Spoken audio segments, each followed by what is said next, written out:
అబ్బో ఇక్కడ కేజీ చీరలు కొంటే అర కేజీ చీరలు ఫ్రీ అంట. మంగళ్య షాపింగ్ మాల్ కేజీల్లో సేల్, టన్నుల్లో ఆనందం. రాష్ట్రంలో రెడ్ బుక్ రాజ్యాంగం నడుస్తుందని, రెడ్ బుక్ లో ఎవరి పేరైతే నమోదైందో వారికి ఆర్థికంగా, రాజకీయంగా సమాధి చేయడానికి చంద్రబాబు, ఆయన తనయుడు మంత్రి లోకేష్ బాబు వెనుకాడడం లేదని ఆరోపించారు ప్రొద్దుటూరు మాజీ ఎమ్మెల్యే వైఎస్ఆర్సీపీ రాష్ట్ర అధికార ప్రతినిధి రాచమల్లు శివప్రసాద్ రెడ్డి.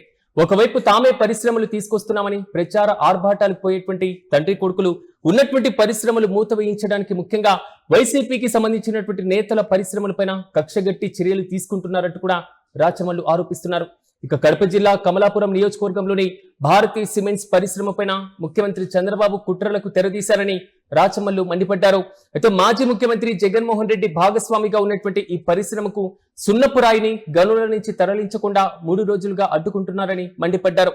దీంతో పరిశ్రమ నడవడానికి సున్నపురాయి కొరత ఏర్పడేటువంటి అవకాశం ఉందని, భారతీ సిమెంట్స్ నడపకుండా చేసి మానసిక ఆనందం పొందాలని బాబు, లోకేష్ తాపత్రయపడుతున్నారని విమర్శలు గుప్పించారు. అయితే భారతీ సిమెంట్స్ లో 3,000 మంది కార్మికులు ప్రత్యక్షంగా, 12,000 మంది పరోక్షంగా ఉపాధి పొందుతున్నారని, ఇప్పటి వరకు ఈ పరిశ్రమ నుంచి పన్నుల రూపంలో దాదాపు 3,000 కోట్లు రాష్ట్ర ప్రభుత్వానికి చెల్లించారని కూడా ఆయన గుర్తు చేశారు. మొత్తం మీద పరిశ్రమలకు రెడ్ కార్పెట్ వేస్తామని ప్రకటించిన చంద్రబాబు, లోకేష్ అందుకు భిన్నంగా వ్యవహరిస్తున్నారని విమర్శలు గుప్పించారు. గతంలో జమ్మలమడుగు నియోజకవర్గంలోని అదానీ సోలార్ కంపెనీ కప్పం కట్టలేదని ఎమ్మెల్యే ఆదినారాయణ రెడ్డి దాడి చేశారన్నారు. వైఎస్ఆర్సీపీ అధికారంలో ఉన్నప్పుడు చంద్రబాబు కుటుంబానికి సంబంధించినటువంటి హెరిటేజ్ పరిశ్రమ నిర్వహణకు ఎలాంటి అడ్డంకులు కలిగించలేదన్నారు. ఇక భారతీ సిమెంట్స్ పరిశ్రమ వద్ద తెలుగుదేశం పార్టీ గూండాలు చేస్తున్నటువంటి దౌర్జన్యాన్ని పోలీసులు కూడా అడ్డుకోవడం లేదని మండిపడ్డారు. ఇందుకు వైసీపీ అధికార ప్రతినిధి రాజమల్లు ఏమన్నారు ఒకసారి చూద్దాం. ఈ రాష్ట్రంలో కూటమి పాలన ఏర్పడిన ఈ 2 సంవత్సరాల కాలంలో వారి పాలన ఎక్కడ ప్రారంభమైంది అంటే, ప్రజలు ఒక్కసారి గమనించమంటారా, వారు గెలుస్తానే ప్రారంభమైన వాళ్ళ పాలన ఎక్కడ ప్రారంభమైందంటే, ఇమ్మీడియట్ గా గెలిచిన అదే రోజునే వైఎస్ఆర్ కాంగ్రెస్ పార్టీకి సంబంధించినటువంటి సానుభూతి పరులు, కార్యకర్తలు, నాయకుల పైన దాడులు. టకటకటక ఒక 20 మందినో, 30 మందినో, 10 మందినో, 15 మందినో చంపేసినారు.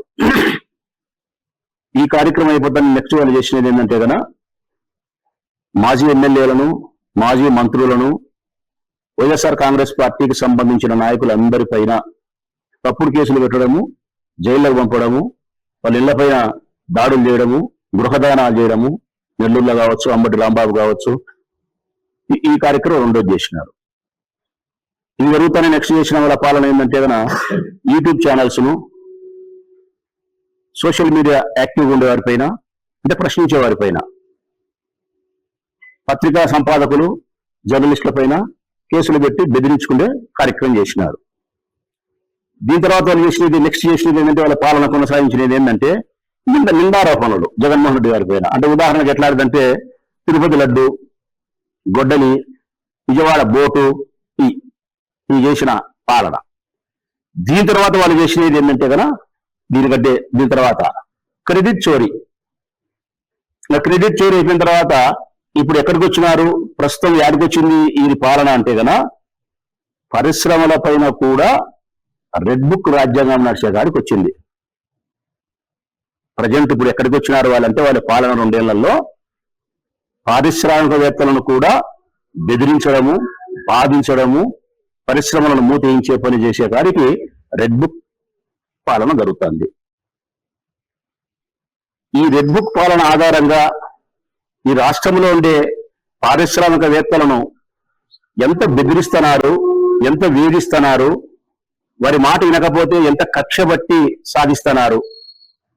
అంటే వారి మాట వినడం అంటే ఏంటంటే గన, ఒక పరిశ్రమ ఇక్కడికి ఆంధ్రప్రదేశ్ లో రావాలంటే గన మొట్టమొదటి అర్హత ప్రజలారా, ఏ పారిశ్రామికవేత్త అయినా, ఎవరైనా ఇక్కడ పరిశ్రమ పెట్టాలంటే ప్రాథమికమైన అర్హత ఏంటంటే గన, ఆ పరిశ్రమ పెట్టే వ్యక్తి యొక్క పేరు రెడ్ బుక్ లో ఉందో లేదో చూసుకోవాలా. రెడ్ బుక్ లో లేకపోతే గన ప్రాథమికమైనటువంటి ఎగ్జామ్ అతను పాస్ అయినట్టే, అర్హత సాధించినట్టే. ఆ తర్వాత రెండో ఫైనల్ ఎగ్జామ్ ఏంటంటే గన, ఆ పరిశ్రమకు సంబంధించిన పారిశ్రామికవేత్తలు ఎవరైనా సరే పరిశ్రమను స్థాపించాలంటే, స్థానికంగా ఉండబడిన, ఆ ప్రాంతంలో ఉండబడిన కూటమి యొక్క పాలకులకు, ఎమ్మెల్యేలకు, మంత్రులకు, నారా లోకేష్ గారికి, చంద్రబాబు నాయుడు గారికి వారి వారి స్థాయిని బట్టి కప్పం కట్టాల, కమిషన్ ఇవ్వాల, కాంట్రాక్ట్ వర్కులు ఇవ్వాల. కప్పం కట్టి కమిషన్లు ఇచ్చేదానికి సిద్ధపడి కాంట్రాక్టులు ఇచ్చేదానికి సిద్ధపడితే గన ఇక్కడ పరిశ్రమ ప్రారంభమవుతుంది. ఇది ఈ రాష్ట్రంలో పరిశ్రమ స్థాపించడానికి కావలసినటువంటి అర్హత. ఒకవేళ వాళ్ళ మాట వినలేదనుకో, ఎవరైనా వినలేదనుకో, కప్పం కట్టకపోయినా, కమిషన్ లేకపోయినా, కాంట్రాక్ట్ వర్క్ లేకపోయినా, లేకుంటే రెడ్ బుక్ లో వారి పేరు ఉన్నే వైఎస్ఆర్ కాంగ్రెస్ పార్టీ సానుభూతి పరుడైనా వాడు పరిశ్రమ పెట్టలేడు. పెట్టినా పరిశ్రమ పనికి రాకుండా పోతుంది, మూత వేయిస్తారు.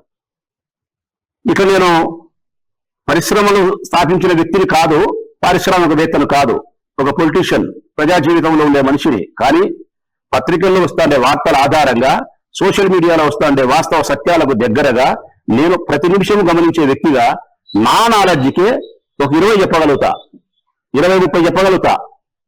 పెద్ద పెద్ద కంపెనీలు వీళ్ళు ఏం చేస్తున్నారనేది.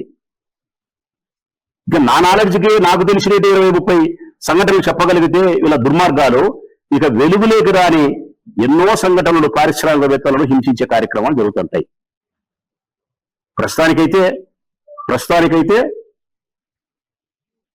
కడప జిల్లాలోని భారతీ సిమెంట్ ఫ్యాక్టరీ ప్రజెంట్ జరుగుతూ ఉండే వేధింపు, ప్రజెంట్ జరుగుతూ ఉండే దౌర్జన్యం ఏంది? భారతీ సిమెంట్ ఫ్యాక్టరీ సంబంధించి ఇది కడప జిల్లా కమలాపురం తాలూకాలో ఉండే భారతీ సిమెంట్ ఫ్యాక్టరీ జగన్మోహన్ రెడ్డి గారికి భాగస్వామ్యం ఉండే కంపెనీ సిమెంట్ ఫ్యాక్టరీ. ఇప్పుడు ఈ ఫ్యాక్టరీని మూత వేయించాలని చెప్పి చంద్రబాబు నాయుడు గారు, నారా లోకేష్ గారు ఆలోచన విధానం. ఆ ఆలోచన విధానాన్ని అమలు పరుస్తున్నారు. ఆ అమలు పరిచే ప్రక్రియలో భాగంగా 3 రోజులైంది ప్రజలారా, 3 రోజులైంది. భారతీ సిమెంట్ ఫ్యాక్టరీకి సంబంధించి క్రషర్కి పోయే సున్నపురాయి అంటే ముడి సరుకు, సిమెంట్ ఫ్యాక్టరీలో సిమెంట్ను ఉత్పత్తి చేసేదానికి అత్యంత అవసరమైనది 90% అవసరమైనది సున్నపురాయే. ఒక 10% మాత్రమే మిగతా ఎన్ని బూడిద కావచ్చు, ఐరన్ ఓర్ కావచ్చు, జింక్ కావచ్చు, ఇటువంటివన్నీ కూడా 90% సున్నపురాయి. ఈ సున్నపురాయి మైనింగ్ నుండి క్రషర్కి పోతుంది. ఆ మైనింగ్ నుండి క్రషర్కి పోయే సున్నపురాయిని 2-3 రోజులైంది కొనుక్కుని ఆపుతున్నారు. తెలుగుదేశం పార్టీకి సంబంధించినటువంటి రౌడీలు కావచ్చు, తెలుగుదేశం పార్టీకి సంబంధించినటువంటి ఎమ్మెల్యేల యొక్క అనుచరులు కావచ్చు, చంద్రబాబు నాయుడు, నారా లోకేష్ యొక్క ఆదేశాల మేరకు ఆపుతున్నారు. ఇప్పుడు 3 రోజులు ఆపుతున్నారు. ఇంకొక 2 రోజులు ఆపినారు అనుకో, ఇట్నే ఏమైతుంది ప్రజలారా? ఉత్పత్తి ఆగిపోతుంది. భారతీ సిమెంట్ ఫ్యాక్టరీలో భారతీ సిమెంట్ యొక్క ఉత్పత్తి ఆగిపోతుంది. భారతీ సిమెంట్ ఫ్యాక్టరీలో ఈ తెలుగుదేశం పార్టీ నాయకులు ఎవరైతే ఇక్కడ ఆపుతున్నారో, ఆపమని చంద్రబాబు నాయుడు, లోకేష్ ఎవరైతే చెప్పి ఆపిస్తున్నారో, తద్వారా జరిగేది ఏమిటి? జగన్మోహన్ రెడ్డి గారికి ఒక 50%, 60%, 40% ఏ శాతం భాగం ఉంటే ఆ శాతం నష్టం జరుగుతుంది. జగన్మోహన్ రెడ్డి గారితో పాటు భాగం ఉండే ఇంకొక పెద్ద సంస్థ, అంతర్జాతీయ పారిశ్రామిక సంస్థ అయినటువంటి వికాట్ కంపెనీ, వాళ్ళకు నష్టం జరుగుతుంది. వీళ్ళకి నష్టం కలుగుతుంది. వీళ్ళకి నష్టం కలిగితే చంద్రబాబు నాయుడుకు, లోకేష్ గారికి మానసికమైనటువంటి రాక్షస ఆనందం కలుగుతుంది. జగన్మోహన్ రెడ్డి గారికి ఎంత నష్టం కలుగుతుందో, చంద్రబాబు నాయుడు గారికి, లోకేష్ గారికి ఎంత ఆనందం కలుగుతుందో, ఆ రెండింటిని మించిన నష్టం జరిగేది కార్మికులకు. ఈ సత్యం తెలుసుకోవాలా ప్రభుత్వం. భారతీ సిమెంట్ ఫ్యాక్టరీ ద్వారా 3,000 మంది ప్రత్యక్షంగా జీవితాలను గడుపుతున్నారు. 3,000 మంది ప్రత్యక్షంగా 3,000 మంది ఉద్యోగం చేస్తున్నారు. పరోక్షంగా 12,000 మంది దీని మీద ఉపాధి కలుగుతా ఉంది. అంటే ఒక్క భారతీ సిమెంట్ ఫ్యాక్టరీ ద్వారా ప్రత్యక్షంగాను పరోక్షంగాను 15,000 మంది జీవనోపాధి కలుగుతా ఉంది. కార్మికులకు, పేదవారికి, మధ్యతరగతి వారికి. మీరు ఉత్పత్తిని ఆపితే నారా చంద్రబాబు నాయుడు గారు, లోకేష్ గారు, ఈ ప్రభుత్వము కక్ష గట్టి మైనింగ్ నుంచి క్రషర్ పోవాల్సిన ముడిసరుకు సున్నపురాయిని ఆపడం వలన అక్కడ ఉత్పత్తి ఆగిపోతే నష్టం జరిగేది జగన్మోహన్ రెడ్డి గారికో, వికాట్ కంపెనీకో అనే దానికంటే కార్మికులకు నష్టం జరుగుతుంది. ప్రత్యక్షంగా పరోక్షంగా 15,000 మంది రోడ్డును పడతారు. ఇది కూడా సంబంధం లేదు. ఇప్పటికే భారతీ సిమెంట్ ఫ్యాక్టరీ నాకుండే నాలెడ్జ్ ప్రకారము దాదాపు 3,000 కోట్లు ఈ రాష్ట్ర ప్రభుత్వానికి పన్నుల రూపంలో చెల్లించింది. ఈ రాష్ట్ర ప్రభుత్వానికి దాదాపుగా 3,000 కోట్లు, అంతా ఇంత కూడా కాదు. అటువంటి భారతీ సిమెంట్ ఫ్యాక్టరీకి ఇప్పటికే 2 నోటీసులు జారీ చేసినారు. ఏవైతే ముడిసరుకు రావాలనో అది వాళ్ళ లీజు ఏవైతే ఉన్నాయో రద్దు చేసేదానికి కక్ష కట్టి నోటీసులు ఇచ్చినారు. ఒక పక్క కక్ష కట్టి మీరు ప్రభుత్వం నోటీసులు ఇచ్చిన తర్వాత వాళ్ళు కోర్టు ద్వారా వ్యవహారం జరుగుతూ ఉన్న సందర్భంలో దాన్ని పక్కన పెట్టి క్షేత్రస్థాయిలో తెలుగుదేశం పార్టీకి సంబంధించిన నాయకుల ద్వారా రౌడీల ద్వారా చంద్రబాబు నాయుడు గారు లోకేష్ గారు ముడిసరుకును ఆపే ప్రయత్నం చేస్తే వీళ్ళు పరిశ్రమలను ఆహ్వానించే వాళ్ళ, పరిశ్రమలను వీళ్ళు పిలువలు కానిచ్చే వాళ్ళ?